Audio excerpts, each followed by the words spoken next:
Hotărâre nedreaptă.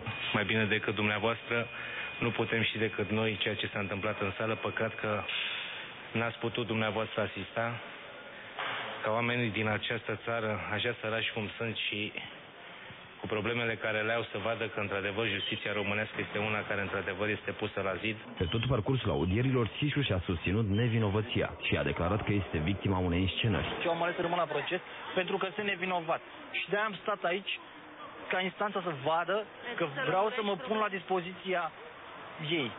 Dacă ei au considerat că sunt vinovat, să fie sănătoși. Fiind recidivist, cineva a încercat să facă un autodenunț pe mine, știind că va beneficia de o reducere de pedeapsă. Sișu și ceilalți 15 tineri au fost reținuți miercuri în urma mai multor descinderi. După 15 ore de audieri, unii dintre ei au intrat în sevraj.